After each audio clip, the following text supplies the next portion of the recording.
The message came on a Tuesday morning. It cut through every radio signal that the Galactic Council used for emergencies. Commander Jake Morrison stood in the communications room at Earth Defense Command. He watched the words appear on the glowing screens in front of him. Lieutenant Kate Sullivan stood beside him. Her voice was tight when she spoke. They are calling it genocide, the Varani people. They had 14 billion living on their planet. Now they have been under attack for 6 months. Jake looked at all the information flowing across the screens. The Varani were a peaceful species. They ate only plants. Their bones were thin and weak. They had almost no way to defend themselves. Their world was called Varan Prime. Another species called the Kreth Swarm had invaded their planet. The Kreth were like parasites.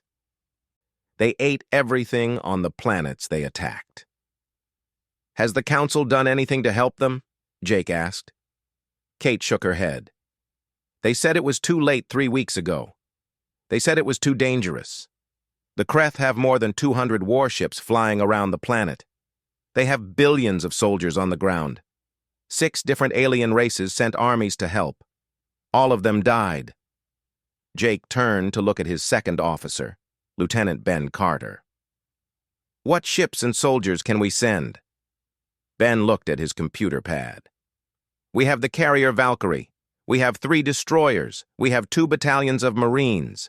That gives us 4,000 soldiers total. Kate's eyes went wide. Sir, the Council sent 50,000 soldiers from 6 different species. Those soldiers only lasted 4 days before they were all killed. Jake nodded slowly. The difference is simple, Lieutenant. Those soldiers were not from Earth. He pressed a button to open the command channel. Get me Admiral Lisa Hayes at Fleet Command. Tell her we are going to Varan Prime. In less than 1 day, the human fleet was ready to go. Word spread fast through Earth's military bases. So many soldiers wanted to go that they had to turn people away. Every Marine who got picked for the mission knew the truth. They knew the odds were terrible. They knew what the Council thought would happen. They went anyway. The briefing room on the Valkyrie was packed full of people. Jake stood in front of his officers and senior soldiers. Behind him floated a star map of the Varan system. The Kreth Swarm works like a hive mind, Jake began. Each one alone is weak, but they attack in massive numbers. They do not feel fear. They never retreat. They never try to talk or make peace. But there is something important they have never faced. They have only fought species from planets with low gravity and easy conditions. Captain Ryan Foster led the 1st Battalion. He smiled when he heard this. They have never fought people from a death world before. That is exactly right, Jake said. Earth's gravity is 3 times stronger than most Council species evolved under. Our air would poison half the species in the galaxy. We are faster, stronger, and tougher than anything the Kreth have ever seen. He paused and looked at everyone. But do not get too confident. The Kreth still have 500 soldiers for every one of us. We need to be smart. We need to be brutal. We need to keep fighting and never stop. The Valkyrie and the other ships jumped into faster than light travel. The crew spent 3 days getting ready for the battle ahead. Everyone checked their weapons over and over. They loaded medical supplies and combat drugs. They studied reports about how the Kreth fought until everyone could remember every detail. Sergeant Amy Phillips sat in her quarters cleaning her rifle for the 10th time. She had been a Marine for 6 years. She had fought separatists on Europa and pirates on Mars. But this mission was different. This time, an entire species would die if the humans failed. Someone pressed the button at her door. Corporal Dan Lee came in. He looked nervous. Sergeant, do you really think we can win this fight? Amy looked up at him. The Varani are dying right now, Lee. Their children are being hunted like animals. Their cities are burning. She stood up. The Council gave up on them, but we are humans. We climbed up from Earth's hellish surface and decided we belonged among the stars. If anyone can stop the Kreth, it is us. Dan nodded. Some of the fear left his eyes. On the bridge of the ship, Jake stood next to Admiral Lisa Hayes. She had insisted on commanding the mission herself. She was looking at the battle plan they had made together. "This plan is crazy, Jake," she said quietly. "Yes, ma'am, it is. We are going to lose people. Good people will die." "Yes, ma'am." She looked at him directly. "But we are going to do it anyway." "Yes, ma'am." Lisa smiled, but it was not a happy smile. "Good. Let us show the galaxy what humans do when someone calls for help." The 3 days passed quickly. The ships dropped out of faster-than-light speed at the edge of the Varan system. Right away, alarms started screaming throughout the Valkyrie. The sensors found 217 Kreth warships. The orbital defense platforms around the planet were destroyed. Scans of the surface showed billions of Kreth soldiers. "Take us in," Lisa ordered. "Full speed. Get every weapon ready to fire." The human fleet drove toward Varan Prime like a spear. Kreth ships started moving to block their path. The alien vessels had organic hulls that glowed with strange light patterns. The Kreth were used to fighting enemies who would slow down and fight carefully. The Valkyrie did not slow down at all. "Fire everything we have," Lisa commanded. The carrier's main guns fired.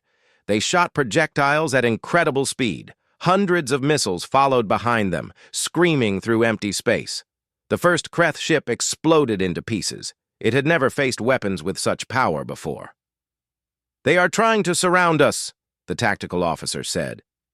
On the bridge of the Valkyrie, Jake watched the space battle unfold on the screens in front of him. The human ships were cutting through the Kreth fleet like a knife through paper, but there was no time to celebrate the small victories.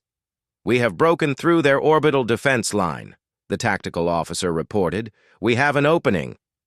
Jake did not waste a second. "Launch the dropships now. Get our Marines down there." Captain Ryan Foster's voice came through the communication system. "First Battalion, get to your ships. We are going down, and it will be rough." The Marine dropships were nothing like what other alien species used. They were covered in thick armor. Weapons stuck out from every side. They could enter a planet's atmosphere at speeds that would kill most species just from the force. Humans just strapped themselves in tighter and held on. Amy Phillips sat in the troop section of her dropship. Her squad sat around her on metal benches. The whole ship shook as it launched from the Valkyrie. Through the small window, she could see Varan Prime getting bigger and bigger. The planet's surface was covered with ugly Kreth structures that looked like tumors growing on healthy skin. 2 minutes until we land," the pilot announced over the speakers. "The landing zone is hot. We estimate 3,000 Kreth ground troops waiting for us in the immediate area." Corporal Dan Lee muttered under his breath. 3,000? That means 50 enemies for every one of us." Amy smiled behind her helmet. "Sounds fair to me." The dropships hit the atmosphere like meteors falling from space. Kreth weapons on the ground fired up at them. The sky lit up with explosions.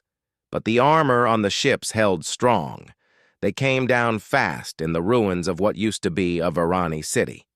At the last second, the reverse engines fired to slow them down.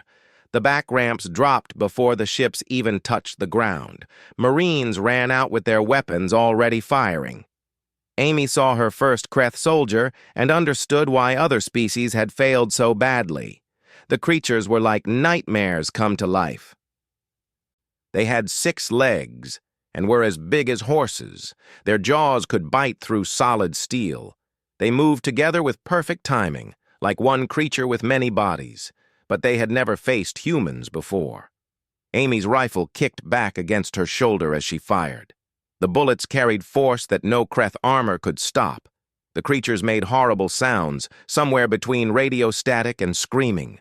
Her squad moved forward in a tight group, pouring fire into the Kreth swarm. "Throw grenades!" Ryan Foster ordered over the radio. Explosions ripped through the Kreth ranks. Other species used carefully measured force when they fought. Humans had brought massive explosives and fire rounds.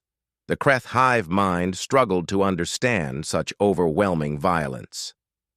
"Move forward," Ryan commanded.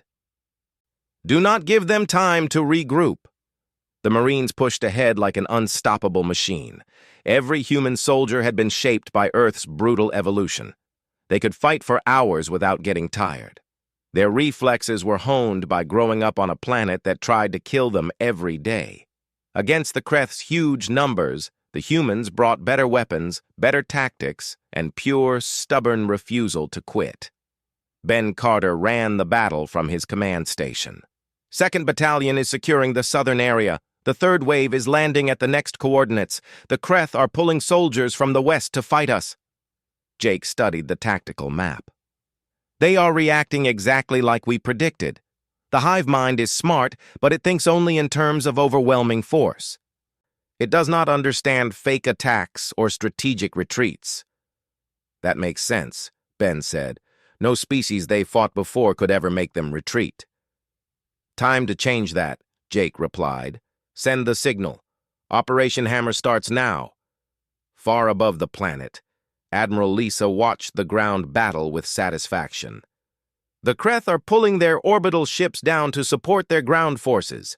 That gives us the opening we need." She activated communications to all human ships. "All vessels, begin Phase 2, target the hive structures." The Kreth had built enormous organic structures all across Veran Prime.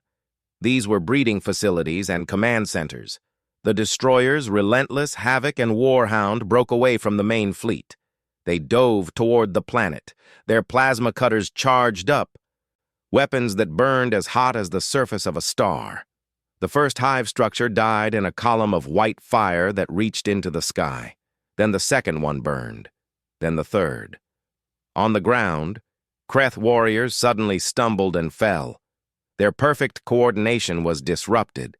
The hive mind was breaking apart as its command nodes burned away. Ryan Foster saw what was happening immediately. "All units, full attack now. They are confused and disorganized. Hit them hard." 1st Battalion surged forward with renewed energy. What had been a slow, grinding advance suddenly became a rout. Kreth warriors tried to fall back, but their hive mind could not coordinate a proper retreat. They had never needed to learn how before. In the underground shelters, Elder Veshna watched through camera feeds as something impossible happened. The humans were actually winning. She activated the communication system that reached every shelter on the planet. Her voice went out to all surviving Varani. "My people, hope has returned to us. The humans are fighting for us. They are fighting for our lives. When they tell us it is safe to come out, we must be ready to reclaim our world." Underground shelters all across the planet heard her words. 9 billion Varani began to believe they might actually survive. Jake looked at the tactical map in the war room. Red icons showing Kreth forces were shrinking. Blue icons for human forces were spreading out. But he could also see the cost. Casualty reports scrolled on a side screen. 63 Marines were dead. 117 were wounded. "The Kreth are falling back to their main hive complex," Ben reported. "Intelligence says there are about 2 billion warriors concentrated there." 2 billion. Jake repeated the number slowly. He looked at the numbers for his own forces. 3,800 Marines were still able to fight. "We do not have enough regular firepower to break through that many enemies." Ben nodded. "That is why we brought something special." Jake pulled up the information for humanity's most controversial weapon. It was called the Scorched Earth Package. It was a series of super-powerful bombs that would create a firestorm covering 50 square kilometers. Everything in that area. The evacuation began right away. Human Marines pushed into the areas around the main hive. They fought through Kreth warriors to secure safe paths for civilians to escape. Varani people emerged from their underground shelters for the first time in months. When they saw humans in combat armor, many of them were afraid at first. The humans were so much bigger and looked so dangerous in their battle suits. Amy Phillips helped an old Varani man climb onto a transport vehicle. he was tiny compared to her. Even without her armor, she would have been twice his size. With the armor on, she looked like a giant. His skin was see-through, and she could see his delicate bones underneath. "Why?" the old man asked in broken English. Emergency translation software had taught him some basic words. "Why do you fight for us?" Amy looked down at him through her helmet. "Because you needed help and we could give it. But your soldiers die. I saw them fall in battle." "Yes," Amy said. "That is what soldiers do. We stand between people who cannot fight and the things that want to hurt them." She helped him into the transport. "Get to safety, sir. We will take care of the rest." As the transport lifted off and flew away, Amy turned back toward the hive complex. The air smelled like burning and death. Her armor had acid burns on it from Kreth weapons. She was tired deep in her bones. Every muscle ached. But she checked her rifle. She loaded a fresh magazine. She got ready to keep fighting, because that was what humans did. 6 hours later, every Varani civilian within 100 kilometers had been moved to safe areas. Now the humans were ready to finish what they had started. Jake Morrison stood with his top officers. They were looking at the massive organic structure that filled the horizon. The Kreth main hive was like a mountain made of living tissue. It pulsed with internal light. Heat radiated from its surface. Intelligence estimated 2 billion Kreth warriors were inside it or near it. "Final weapon check is complete," Ryan Foster reported. "All units are in position and ready." "The Scorched Earth package is armed and ready to fire," the weapons officer on the Valkyrie said. "Orbital strike ready on your command, sir." Jake took a deep breath. This was the moment that would decide everything. This would prove whether humanity could truly stand with the galactic community, or if they were just another violent species. He thought about the Varani. He thought about the children who deserved to grow up without fear. "All units," he said over the command radio. "This is Commander Morrison. What we do today will be remembered for a long time. The Kreth came to this world expecting easy prey. They found us instead. Let us show them why Earth is called a death world. Let us show them why humans do not abandon people who need help." He paused for just a moment, then gave the order that would end the battle. "Light them up." From orbit, the Valkyrie fired its weapons. Not the big bombs yet. First came precision strikes to break open the hive's outer walls. Explosions ran across the structure like waves. Kreth warriors poured out like ants from a disturbed nest.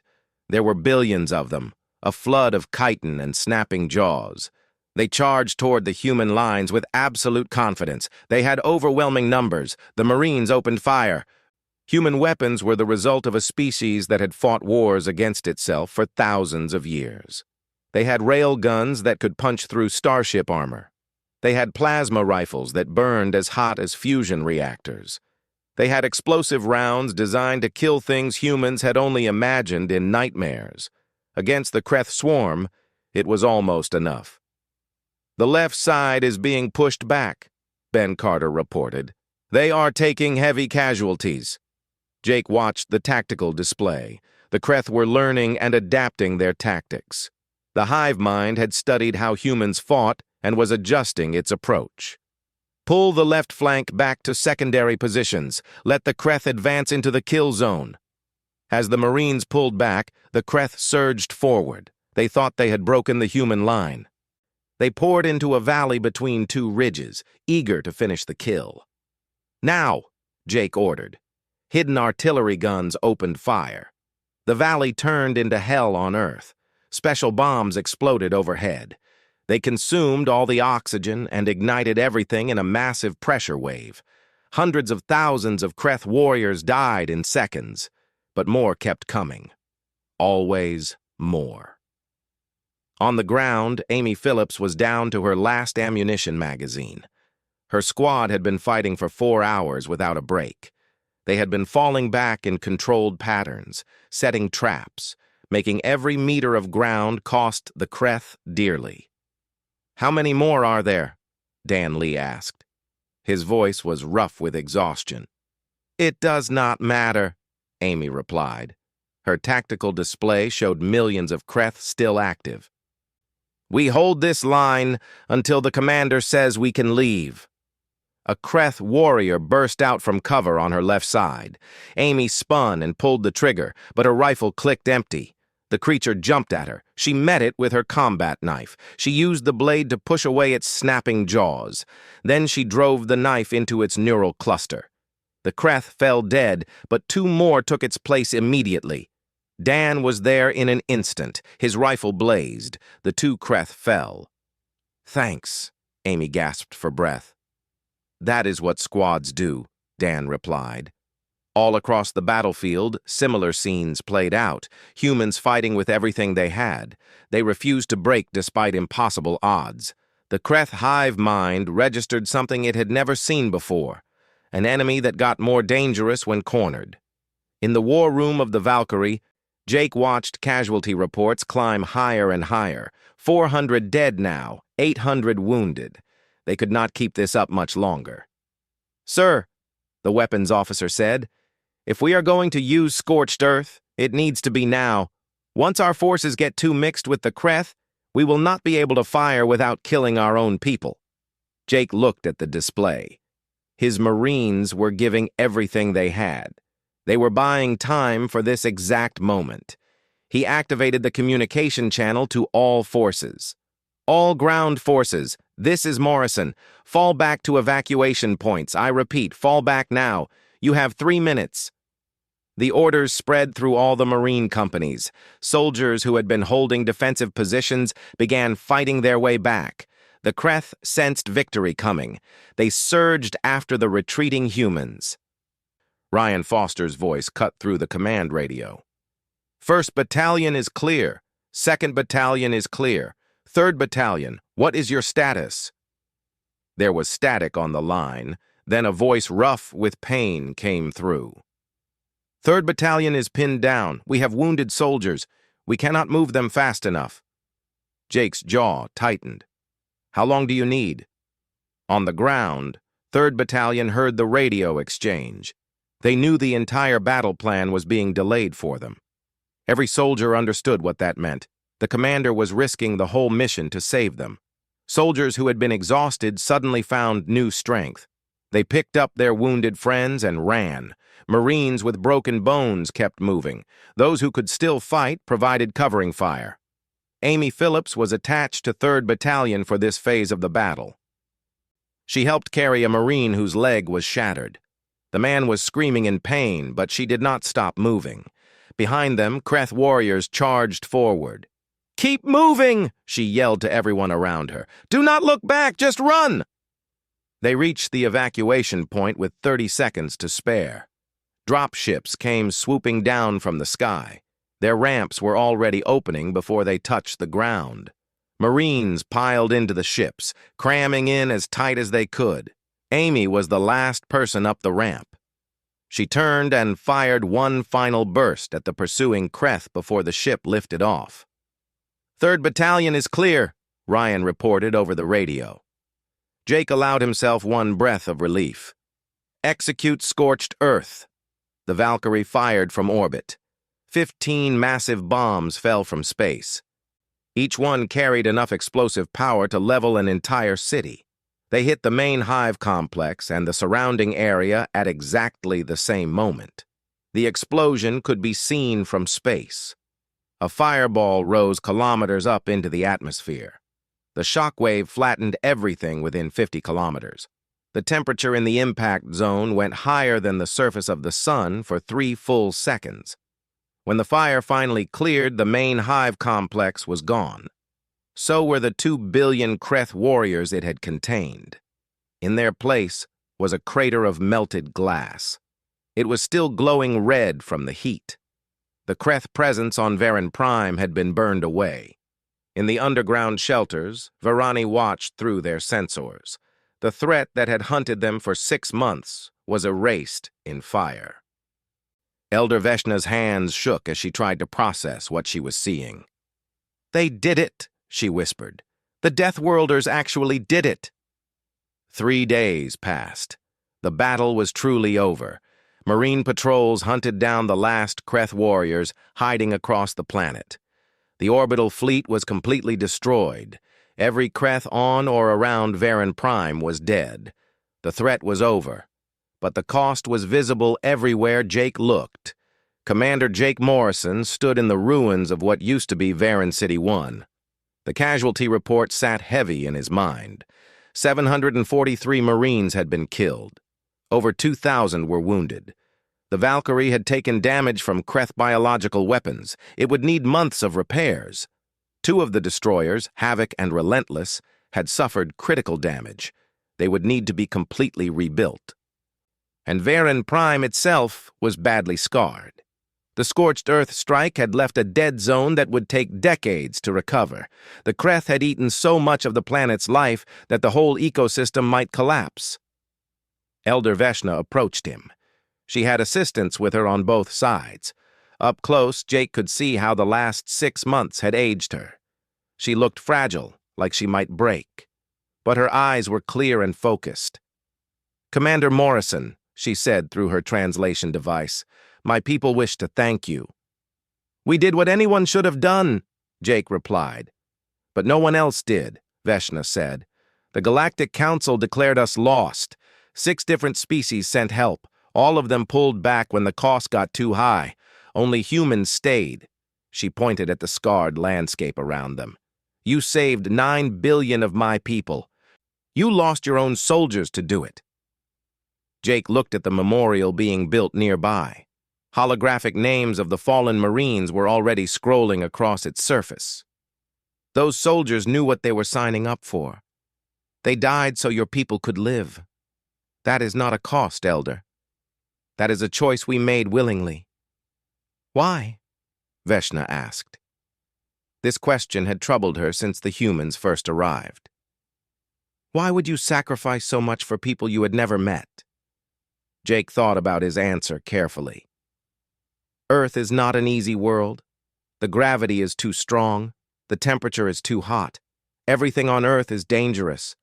But our planet taught us something important. It taught us to be tough. It taught us to be stubborn. It taught us to protect those who cannot protect themselves. He met her eyes directly. "You called us Deathworlders." Maybe that is true. But being from a death world means we understand something. Survival is not guaranteed. You have to fight for it.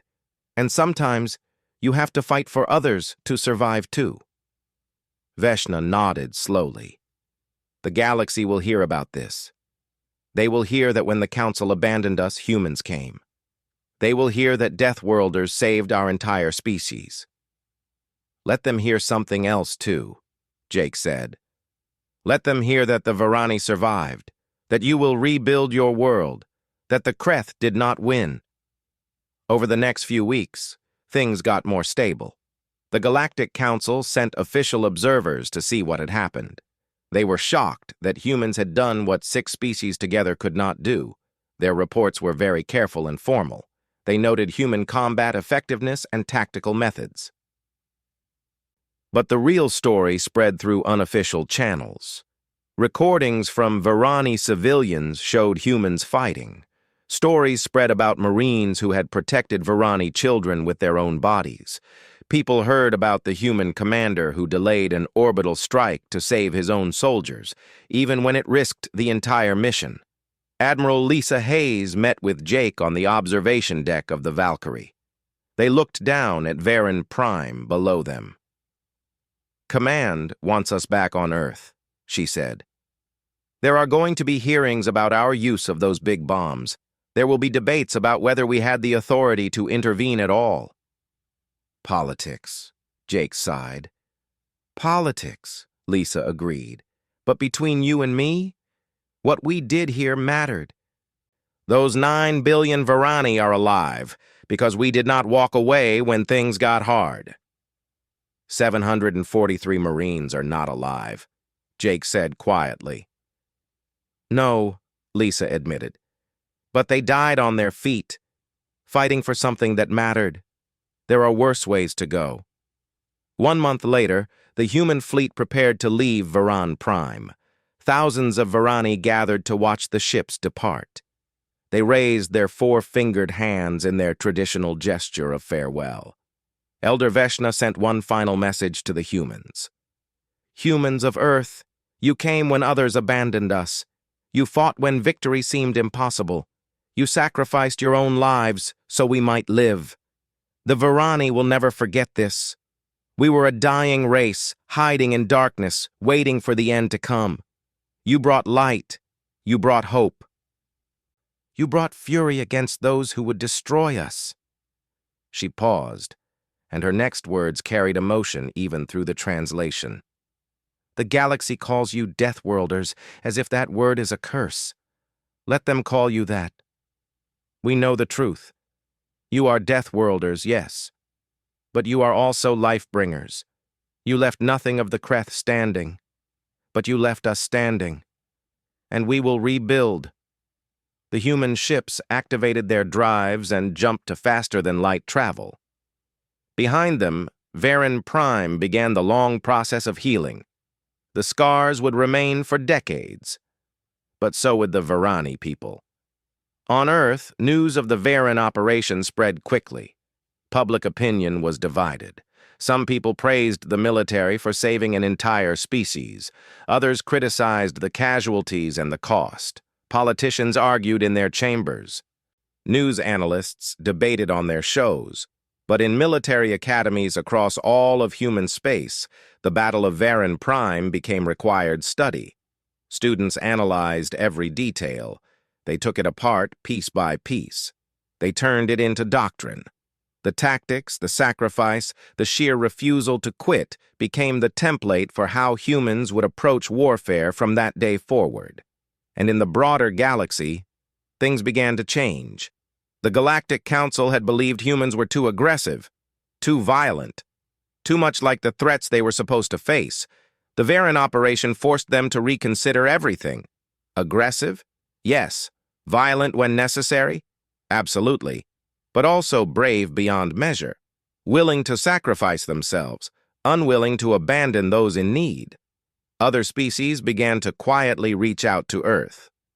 They requested training programs. They requested assistance with problems. The word spread through back channels and official ones.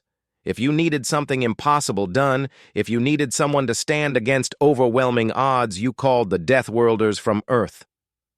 5 years passed. A monument was unveiled on Varan Prime.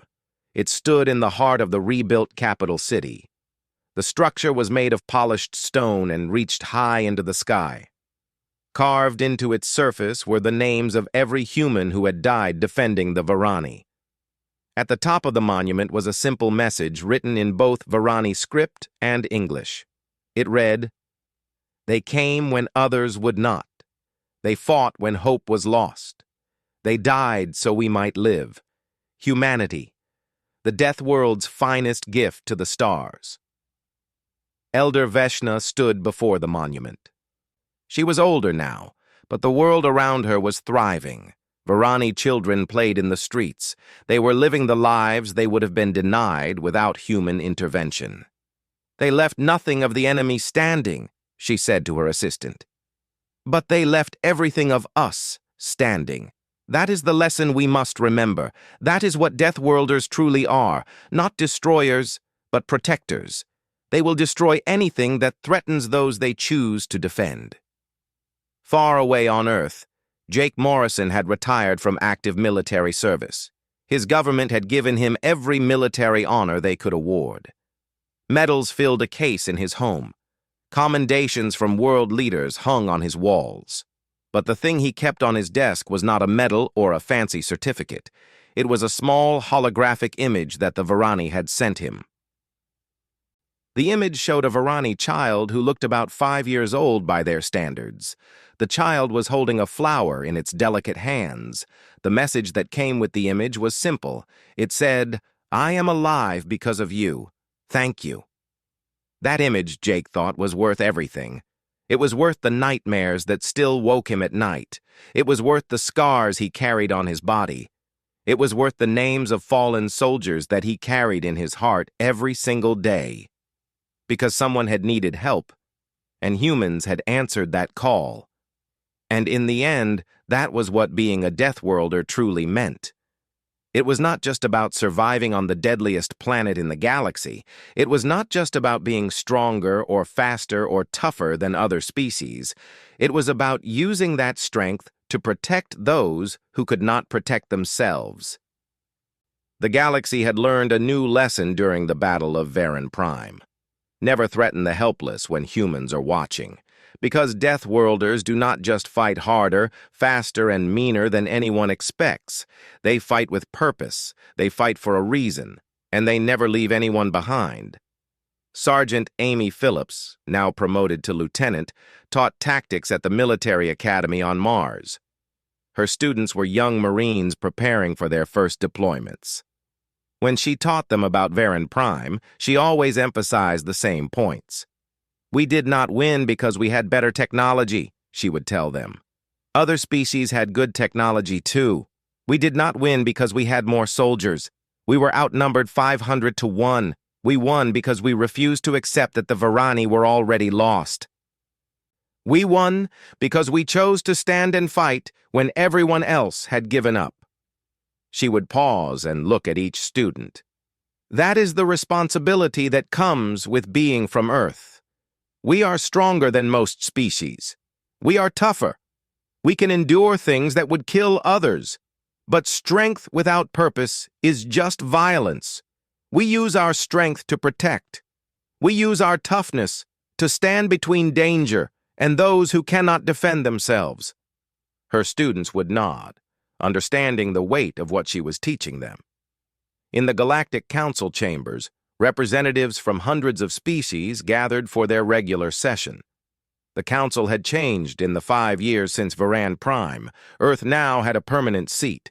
Human representatives sat among the oldest and most respected species in the galaxy. When discussions turned to military matters, to threats and dangers, other species would often turn to the human representatives. They would ask for advice. They would request human assistance, because the galaxy had learned something important. Humans from Earth, these Deathworlders, were not the threat. They were the shield against threats. They were the sword that would strike down those who preyed on the weak. The Varani representative stood to address the council. She was young, part of the generation that had survived the Kreth invasion as children.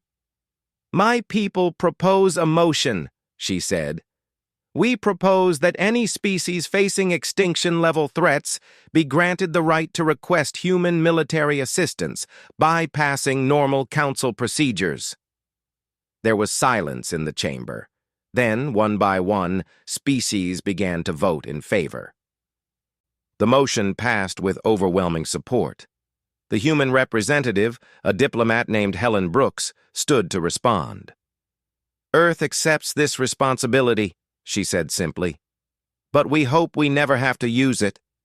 We would prefer a galaxy where no one faces extinction, where all species can live in peace." She paused, then added, "However, if that day comes, if someone needs help against overwhelming odds, humanity will answer. That is our promise. That is what Deathworlders do." On Varan Prime, children grew up hearing stories about the humans who had saved their species.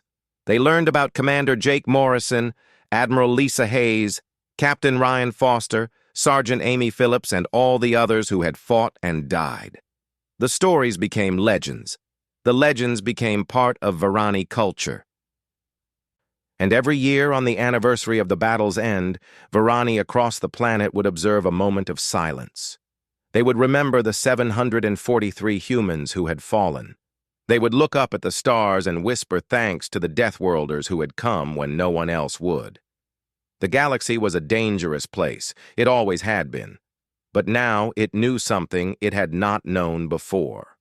Somewhere out there, on a heavy world with poisonous air and brutal conditions, lived a species that would answer when others called for help. They were called humans. They were Deathworlders. And they would leave nothing standing that threatened those they chose to protect. Down in the medical bay, Amy Phillips visited wounded members of her squad. Dan Lee was there with his arm in a regeneration machine. A Kreth blade had nearly cut it off. "I heard you are getting a medal," Dan said. "We all are," Amy replied. "But medals do not bring back the ones we lost." "No," Dan agreed. "But maybe medals remind people why we wear the uniform, why we stand between helpless people and monsters." Amy thought about the old Varani man she had helped onto the transport, the one who had asked why humans fought. She understood the answer better now. It was not about glory or honor. It was simpler than that. Someone needed help, and they could give it. That was all the reason humans had ever needed. 5 minutes, maybe 6. Jake looked at the countdown timer. 3 minutes until the orbital strike had to fire. He could delay the strike and give 3rd Battalion time to evacuate, but that meant the Kreth could spread out.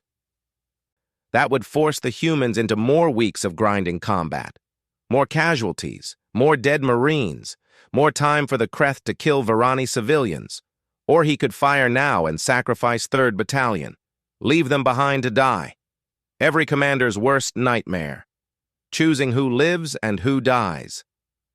"All units," Jake said.